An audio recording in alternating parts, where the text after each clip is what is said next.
मनुष्य अपना जीवन विश्वास पर जीता है, परंतु विश्वास किसका? तनिक सोचिए, किस पर विश्वास है आपको? महापुरुषों की कही बातों पर, ग्रंथों में लिखे ज्ञान पर, माता पिता की सीख पर, या मित्रों के दिए गए निर्देशों पर, या फिर मेरी कही बातों पर? ये सब विश्वास अपूर्ण है जब तक आपको स्वयं पर विश्वास ना हो। यदि विश्वास करना है तो पहले अविश्वास करने के विज्ञान को भी सीखना चाहिए। आप किसी की बातों पर विश्वास ना करें, आप अपने मन से पूछें, अपनी अंतर आत्मा से प्रश्न करें, और जो उत्तर मिलेगा वही सबसे उचित होगा। जब आप अपने मन, अपनी अंतरात्मा पर विश्वास करना सीख जाएंगे तो नीति ज्ञान सब आपके भीतर से स्वतः उमड़ेगा। और यदि आप स्वयं पर ही विश्वास ना कर पाए तो धर्म ग्रंथों में लिखे श्लोक, महापुरुषों की वाणी, माता पिता की सीख या मित्रों का निर्देश कोई भी लाभ नहीं दे पाएगा।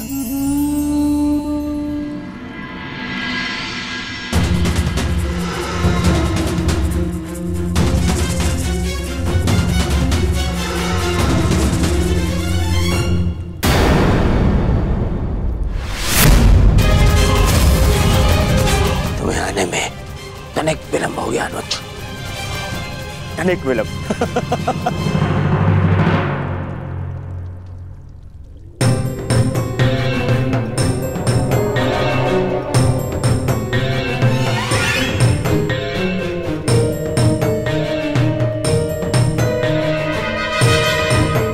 ये चलिए तो सो रहा है, प्रतीक्षा करनी होगी।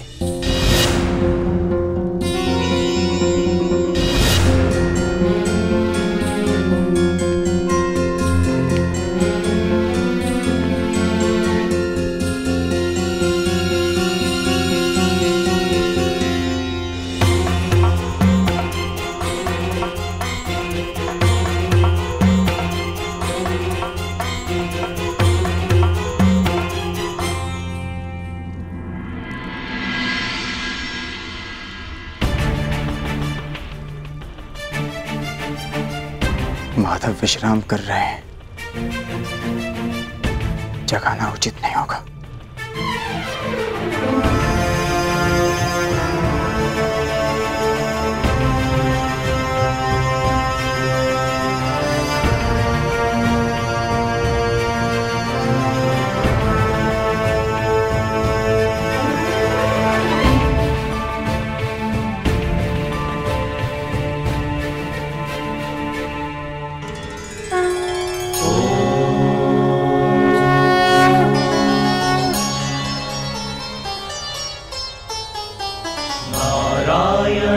नमस्कृत्य नरं चैव नरोत्तमम्। अरे अर्जुन, एक वर्ष किन्नर क्या रहे तुम तो क्षत्रियों के लक्षण ही भूल गए। केवल समर्थन पाने के लिए तुम क्षत्रिय कुल का अपमान कर रहे हो। तुम तो धरा पर बैठ गए ऐसे। जो इस धरा के स्वामी हैं, उनके समक्ष ब्राह्मण क्या और क्षत्रिय क्या?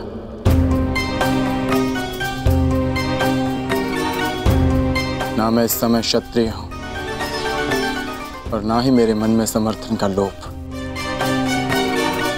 मैं तो केवल इस समय एक भक्त हूं जो अपने आराध्य के चरणों में बैठा है।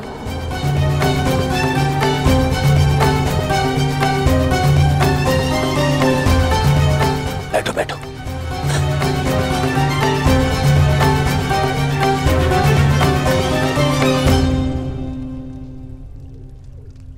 माधव,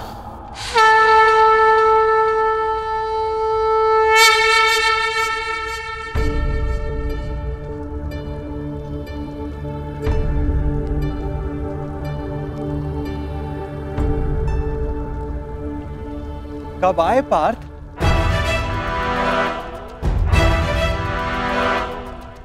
मुझे तो तुम्हारे आने का भान ही नहीं हुआ। आप विश्राम कर रहे थे माधव, इसलिए जगाना उचित नहीं समझा। और तुम नीचे क्यों बैठे हो? इधर आओ, मेरे समीप आकर बैठो। माधव, मैं यहाँ आपका युद्ध के लिए समर्थ। अरे ठहरो, यहाँ पे पहले मैं आया तो समर्थन मांगने का अधिकार मेरा है। अरे दुर्योधन, तुम भी यहाँ हो? आश्चर्य। आश्चर्य है? आश्चर्य तो मुझे हो रहा है। मेरे आने पर तो आप उठे नहीं, और अर्जुन के आते ही आपकी नींद खुल गई।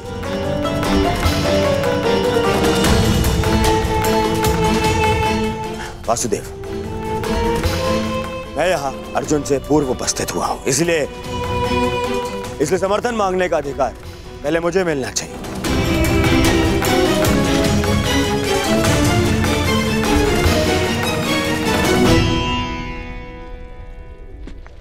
ये तुम्हारा मत है दुर्योधन, परंतु पहले मैंने अर्जुन को देखा, इसलिए मांग रखने का अवसर पहले अर्जुन को ही मिलना चाहिए।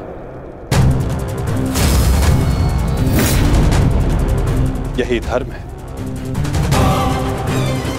परंतु नियम यह था वासुदेव कि जो द्वारका पहले पहुंचेगा, आपका समर्थन उसी को मिलेगा। और मैं अर्जुन से पहले यहां उपस्थित हुआ हूं।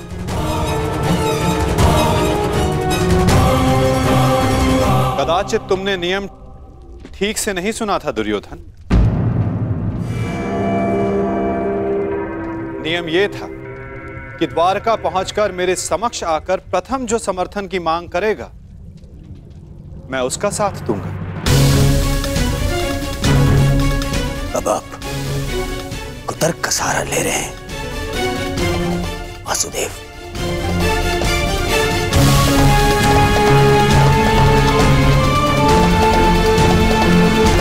जानता था मैं कि आप पक्षपात अवश्य करेंगे। आरोप मत लगाओ माधव पर।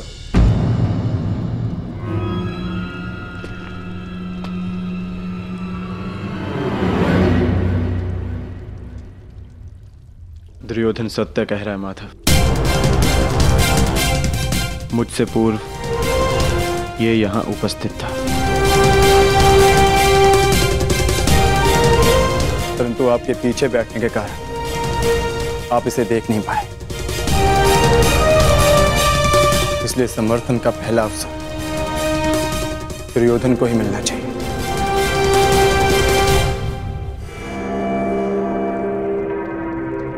कुछ समझ में आया दुर्योधन?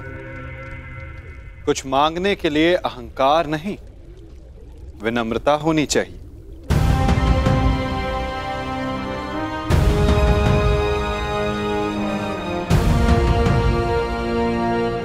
कहो, क्या चाहिए?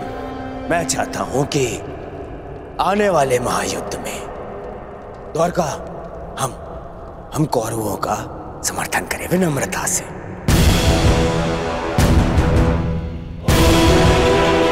अपनी मांग पर अड़िग हो?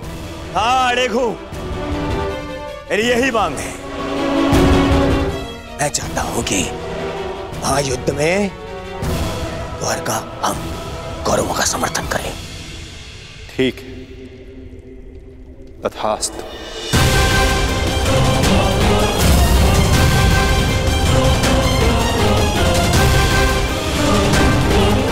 परंतु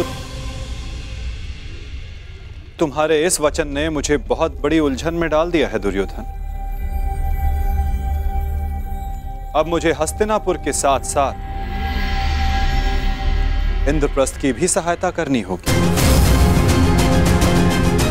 असंभव! यह असंभव है। ये पक्षपात है। परंतु तुमने यही तो मांगा है गांधारी नंदन।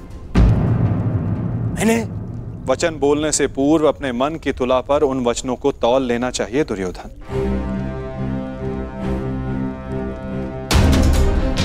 तुमने कहा कि कौरवों को द्वारका का समर्थन मिलना चाहिए।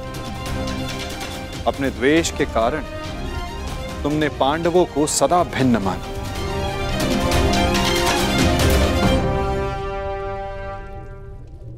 परंतु नीति अनुसार हर कुरु संतान कौरव है और पांडव भी उसी कुरुवंश के हैं जिसके लिए तुमने सहायता की मांग रखी है।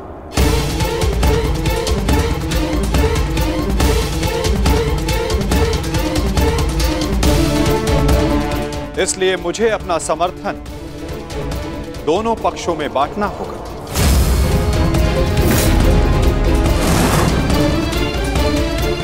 इसलिए मुझे अपना समर्थन दोनों पक्षों में बांटना होगा।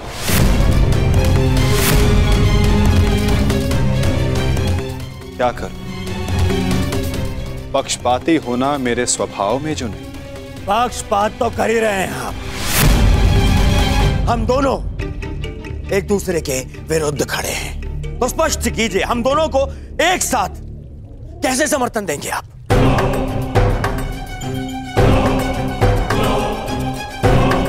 या ये भी आपका कोई छल है?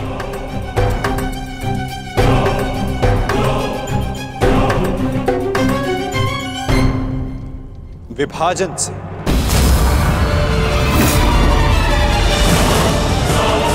पहली बार युद्ध को टालने के लिए मैंने विभाजन का सहारा लिया था और इस बार युद्ध में सम्मिलित होने के लिए विभाजन करूंगा।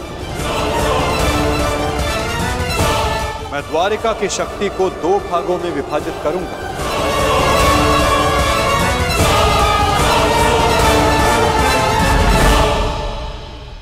एक ओर होगी मेरी शक्तिशाली नारायणी सेना जो कभी पराजित नहीं हुई,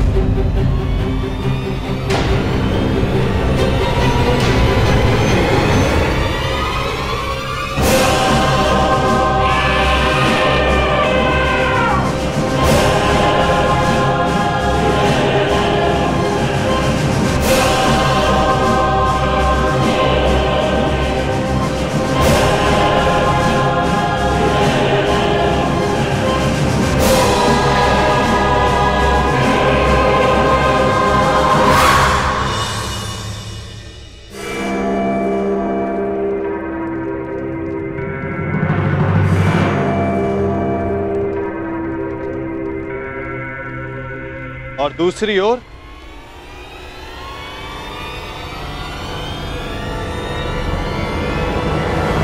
केवल मैं।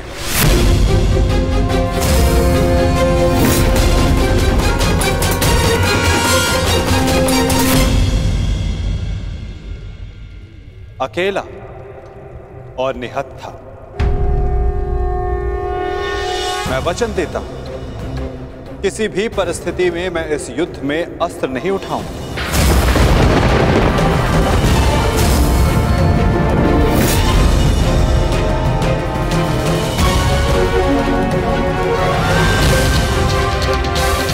ना ही धनुष, ना गदा, ना खड़ग, ना ही सुदर्शन चक्र। मैं किसी भी अस्त्र का प्रयोग नहीं करूंगा। क्या आप युद्ध में अस्त्र नहीं उठाएंगे? हाँ दुर्योधन, सही सुना तुमने।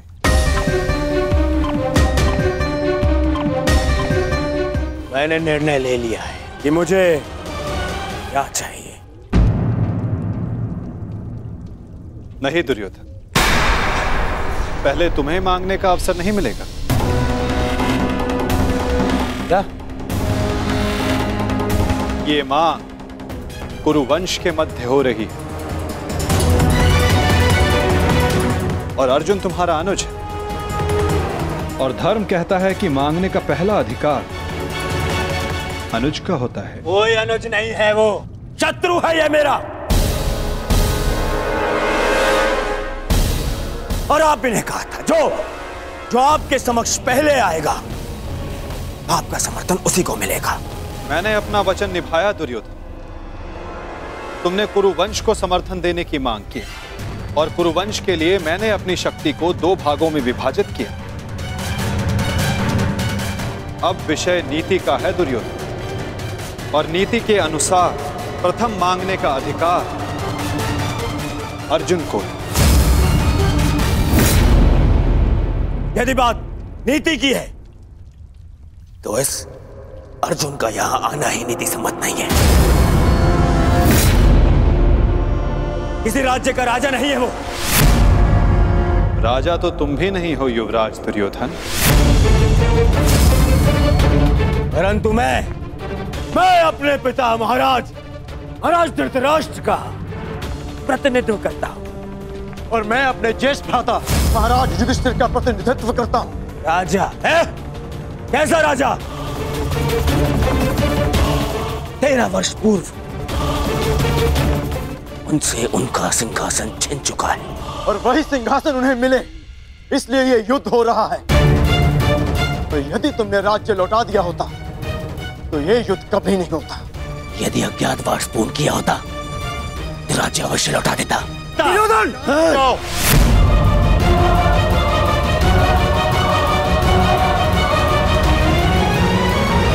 शांत हो जाओ तुम दोनों। ये मत भूलो कि तुम दोनों यहां अतिथि हो, और अतिथि की मर्यादा होती। अपने अतिथि के घर पर यूं झगड़ा करना तुम दोनों को शोभा नहीं देता। तो जैसा कि मैंने कहा, अर्जुन को प्रथम अवसर मिलना चाहिए। आप चाहते हैं कि अर्जुन को नारायणी सेना चुनने का अवसर मिले। मुझे क्या चाहिए इसका निर्णय तुम मत लो दुर्योधन। माधव, आप अस्त्र उठाएं या ना उठाएं, मुझे मेरे पक्ष में केवल आप चाहिए। मुझे नारायणी सेना से कोई मोह नहीं। यदि नारायण मेरे साथ है तो मेरे लिए पर्याप्त है। मुझे आपकी सेना का नहीं, आपका समर्थन चाहिए।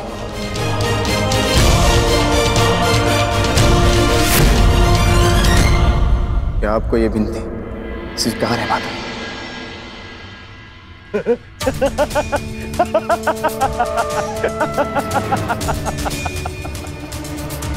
अब समझा मैं। ये 12 वर्ष के वनवास ने तुम्हारा क्षत्रिय गुण ही नहीं, तुम्हारी बुद्धि भी हर लिए। मूर्ख, स्वयं मेरे गले में विजयश्री की माला पहना दी तुमने तो स्वयं अपनी पराजय का मार्ग चुन लिया। इतनी विशाल शक्तिशाली अपराजय सेना को ठुकराकर, और तुमने चुना निहत्थे कृष्ण को, जो अब कदाचित स्वयं की रक्षा भी नहीं कर पाएगा युद्ध में। दिख रहा है मुझे कैसे तुम 5 पांडवों के शवों पर अट्ठास मारकर उत्सव मना रहा हूं मैं।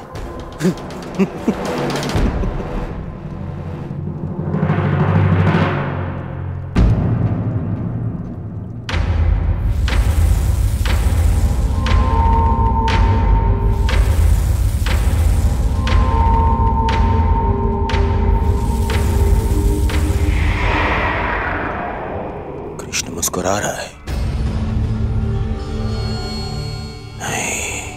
नहीं, कुछ तो छल है। अब समझा। नारायणी सेना मुझे दे दी, जबकि उसके स्वामी तो आप स्वयं हैं।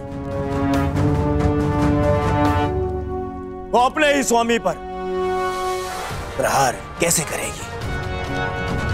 उल्टा वो तो हमारी ही सेना को हानि पहुंचाएगी। नहीं, ये छल है ये। नहीं दुर्योधन, यदि ऐसा होता तो मैं पहले ही तुम में से किसी एक को पूर्ण समर्थन दे चुका होता। पक्षपात ना हो, इसलिए मैंने अपनी शक्ति को 2 भागों में विभाजित किया है। परंतु क्या है ना वासुदेव, मुझे संदेह है कि आपकी ये सेना मेरा आदेश नहीं मानेगी।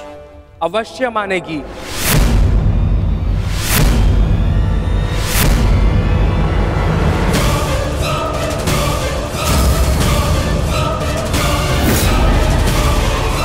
क्योंकि मैं नारायणी सेना का नेतृत्व करूंगा। वसुरश्री,